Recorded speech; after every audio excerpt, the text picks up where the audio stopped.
జై శ్రీమన్నారాయణ. అందరికీ నమస్కారం అండి.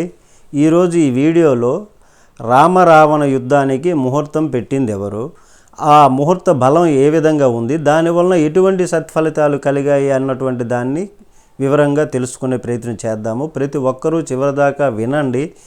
ఈ విషయం చాలా పుణ్య ఫలితాన్ని మనకి ఇచ్చేటటువంటిది కాబట్టి ప్రతి ఒక్కరూ షేర్ చేయండి, కామెంట్ చేయండి. అలాగే రామరావణ యుద్ధంలో మహాబల సంపన్నుడైనటువంటి రావణుణ్ణి కొందరు నరులు మరికొందరు వానరుల సహాయంతో శ్రీరామచంద్రుడు సంహరించినటువంటి సంగతి జగద్విదితమే, అందరికీ కూడా తెలిసినటువంటి విషయమే. అయితే ఆ యుద్ధానికి ముహూర్తం పెట్టింది ఎవరో తెలుసా? సాక్షాత్తు రావణాసురుడే. యుద్ధానికి తగిన ముహూర్తాన్ని నిర్ణయించడానికి అత్యుత్తమ పురోహితుడు ఎవరా అని విచారిస్తే రావణుడే అని తెలియడం, ఆ రావణుడే తనకు ప్రత్యర్థి కావటం రాముణ్ణి ధర్మ సంకటంలో పడేలా చేసేసింది. చివరికి హనుమంతుడు, జాంబవంతుడు, అంగదుడు, సుగ్రీవులు ఇట్లాంటి వాళ్ళతో సుదీర్ఘంగా చర్చలు జరిపి లాభమా నష్టమా, దీనివలన ప్రయోజనమా అప్రయోజనమా ఈ విధంగా బేరీజు వేసుకొని అనంతరము రావణుణ్ణి ముహూర్తం అడిగి తెలుసుకోవడం కోసం తమ్ముడు అయినటువంటి లక్ష్మణుణ్ణి లంకా నగరానికి పంపించాడు మన శ్రీరామచంద్రుడు. లక్ష్మణుడు సరాసరి కొలువులో ఉన్నప్పుడు రావణుడు సరాసరి కొలువులోకి ప్రవేశించి రావణుని వద్దకు వెళ్ళి తాను వచ్చినటువంటి విషయాన్ని పూర్తిగా తెలిపాడు. రాముడు పోరాడబోయేది తనతోనే అని తెలిసినా కూడా తనపై నమ్మకంతో యుద్ధానికి ముహూర్తం పెట్టించుకోవాలనుకోవడము తనకెంతో ఆనందాన్ని కలిగించింది రావణాసురుడికి. ఒక పురోహితునిగా తన ధర్మాన్ని తాను అసూయ లేకుండా, క్రోధం లేకుండా, నిష్పక్షపాతంగా నిర్వహిస్తానని సభాముఖంగా ప్రకటించాడు రావణాసురుడు.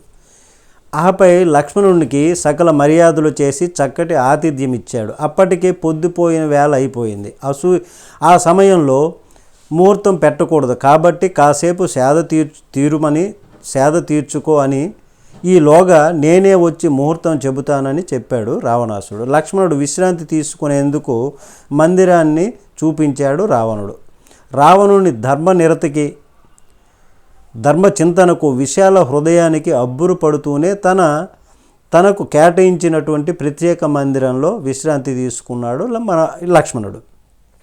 సరిగ్గా బ్రహ్మముహూర్త సమయంలో పురోహితుని రూపంలో, అంటే ముహూర్తం పెట్టాలంటే పురోహితునిలాగా రావాలి కదా, ఆ పురోహితుని రూపంలో ఆ మందిరంలో అడుగుపెట్టినటువంటి రావణుడు మొదట శివ పూజను ముగించాడు. శివభక్తుడు కదా. తరువాత తాళపత్ర గ్రంథాలను పరిశీలించి యుద్ధంలో రాముడికి విజయం కలిగేందుకు అనువైనటువంటి ముహూర్తాన్ని నిర్ణయించాడండి. ఎంత గొప్పవాడు చూడండి. ఆ ముహూర్త వేళను లక్ష్మణుడికి చెప్పాడు. అతను ఇచ్చిన తాంబూలాన్ని అందుకున్నాడు. నిండు మనసుతో లక్ష్మణుడిని ఆశీర్వదించి సగౌరవంగా గౌరవ మర్యాదలతో పంపించాడు. రావణుడి నిష్పక్ష ధోరణి, ధర్మనిష్ట సహృదయానికి ఒకంత ఆశ్చర్యపడి ఒకంత ఆనందానికి లోనయ్యి సరిగ్గా రావణుడు పెట్టినటువంటి శుభలగ్నంలోనే యుద్ధానికి ఆ యుద్ధ బేరీని మోగించాడు శ్రీరామచంద్రుడు.